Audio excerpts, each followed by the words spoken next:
各位好，歡迎來到美股坐標系。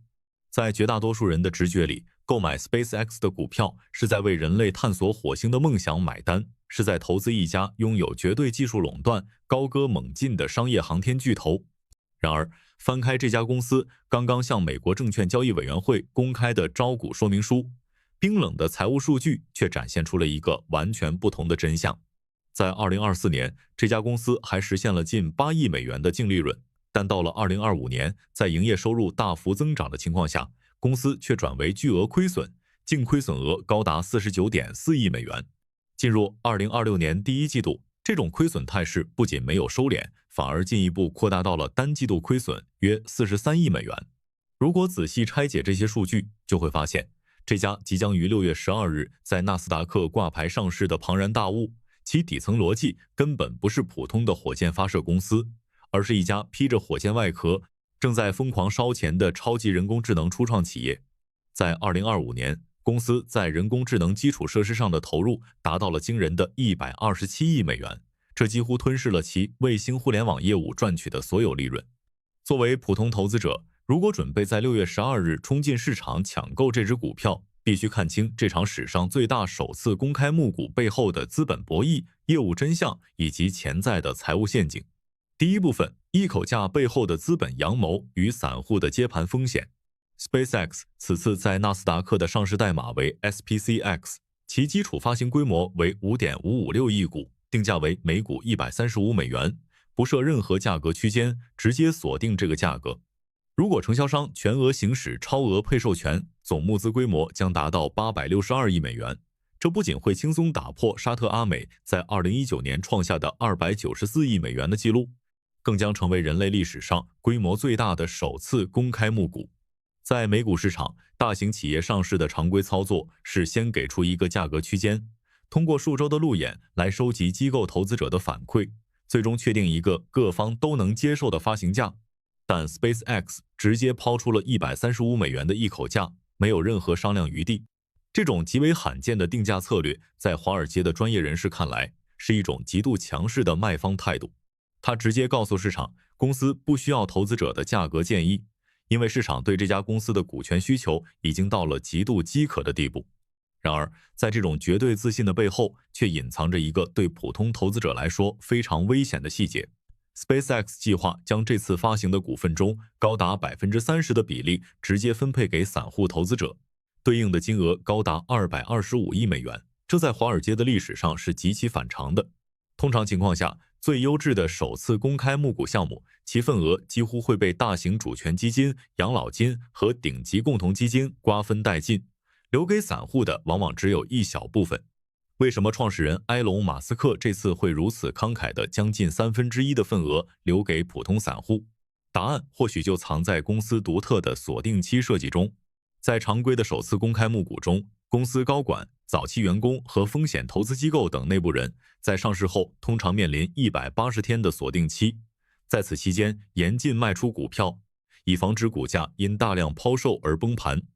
但 SpaceX 的招股書披露了一個完全不同的解禁機制，在公司公布第一季度財報後，內部人就可以立刻賣出 20% 的持股，在此之後每隔1到2周就會繼續解禁 7% 的持股。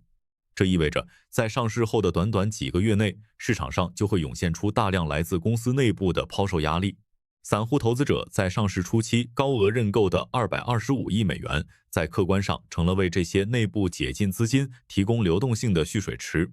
這種漸進式的解禁設計，雖然避免了傳統180天期滿時的斷崖式下跌，但卻在無形中拉長了股價陰跌的週期。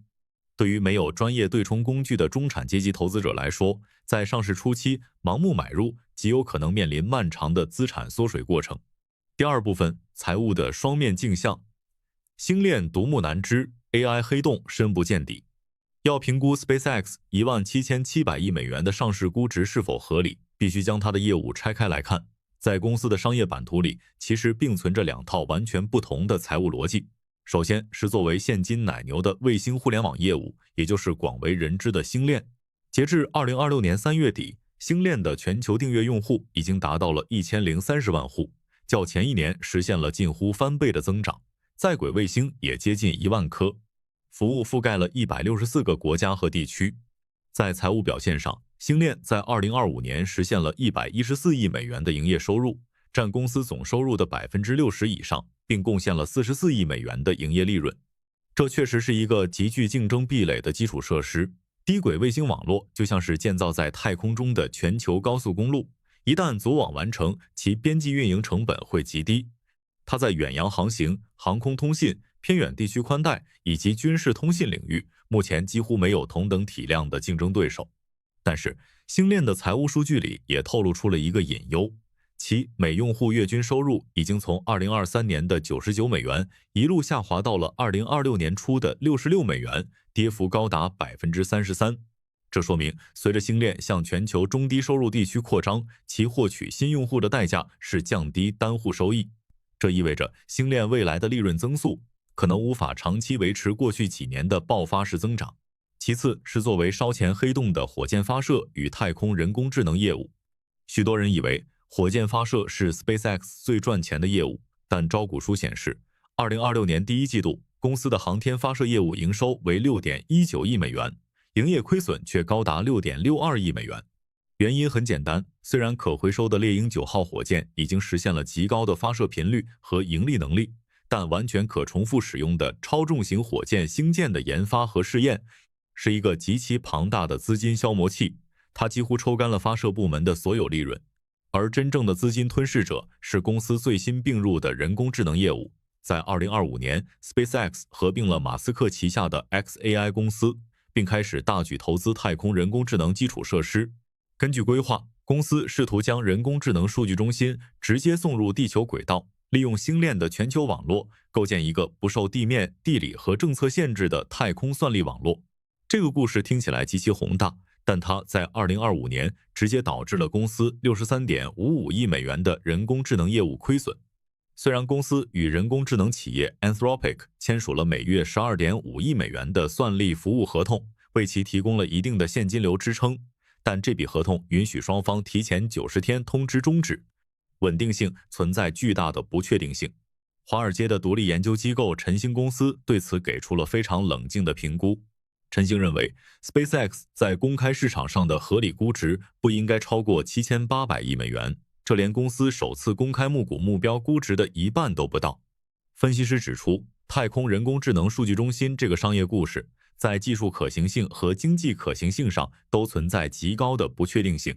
在他們的評估模型中，這一計劃最終被擱置的概率高達43%，而一旦擱置，將直接銷毀超過800億美元的資產價值。因此，投資者必須清醒地認識到，你今天買入 SpaceX， 並不是在買入一個穩健的、已經進入收穫期的太空寬帶運營商，而是在用星鏈產生的利潤去補貼一個極高風險、勝率未知的太空人工智能實驗。第三部分，火星殖民式的公司治理，你買的是股票，不是話語權。對於普通和中產階級投資者來說，投資一家公司，除了看財務報表，還必須看這家公司的治理結構和對小股東的保護機制。而在這一點上 ，SpaceX 的特殊設計幾乎打破了所有現代資本市場的常規。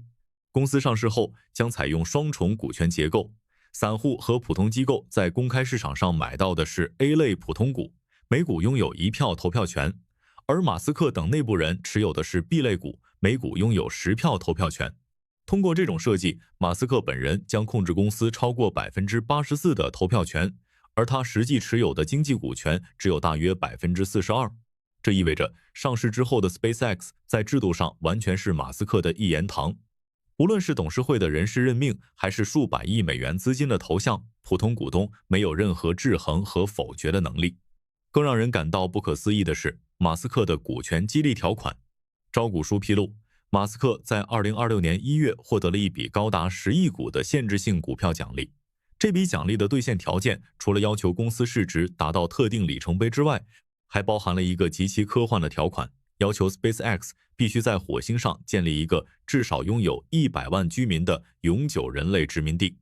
在現代企業治理中，管理層的利益應當與股東的財務回報高度綁定，也就是追求利潤最大化和股息回報。但 SpaceX 的治理結構卻將創始人的終極財務回報綁定在了一個可能需要數十年甚至耗盡數代人財富才能初步實現的深空探索夢想上。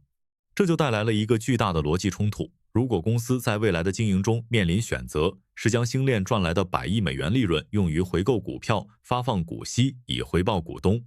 還是將其全部投入到成功率極低、耗資無度的火星移民計劃中，毫無疑問，擁有84%投票權且終極利益掛鈎火星的馬斯克一定會選擇後者。這也是為什麼包括紐約州共同退休基金、加州公共僱員退休系統在內的多家大型養老基金會公開致信公司，表達嚴重擔憂。甚至有歐洲的養老基金直接將 SpaceX 列入了投資黑名單，認為其治理結構對少數股東而言是一場災難。最後給投資者的避坑與操作指南：面對這樣一家技術實力冠絕全球，但財務數據極度分裂、估值高企且治理結構極端的時代級企業，普通人究竟該如何操作？首先，要給出與市場主流觀點完全不同的解讀。目前市場上的主流媒體和券商分析師都在極力渲染這是一次不容錯過的世紀投資機遇，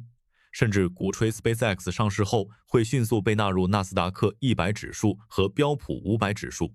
從而引發數百億美元的被動指數基金暴力掃貨，推動股價在上市初期暴漲。但我的觀點是，在6月12日上市首日，普通投資者應當保持克制，堅決避免盲目追高。17700億美元的首次公開募股估值，已經透支了未來數年星鏈用戶增長和星艦商用化的全部樂觀預期。加上公司獨特的在上市數月內就快速釋放的內部人漸進式解禁機制，股價在上市初期大概率會經歷劇烈的波動，甚至在內部人套现壓力下出現深幅回調。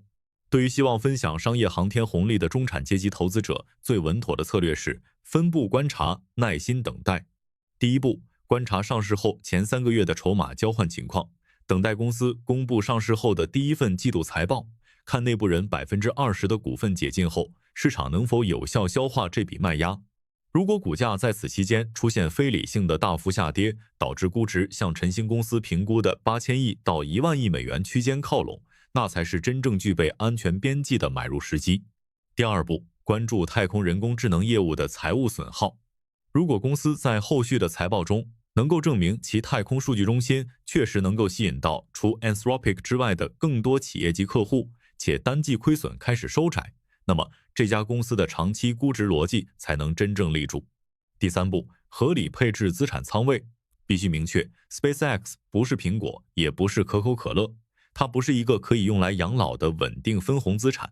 它更像是一個存續期極長、帶有極高槓桿的人類未來看漲期權。在個人的投資組合中，這類資產的倉位不應當超過5%，且投入的資金必須是做好了10年不套現，甚至承受大幅回撤準備的閒置資金。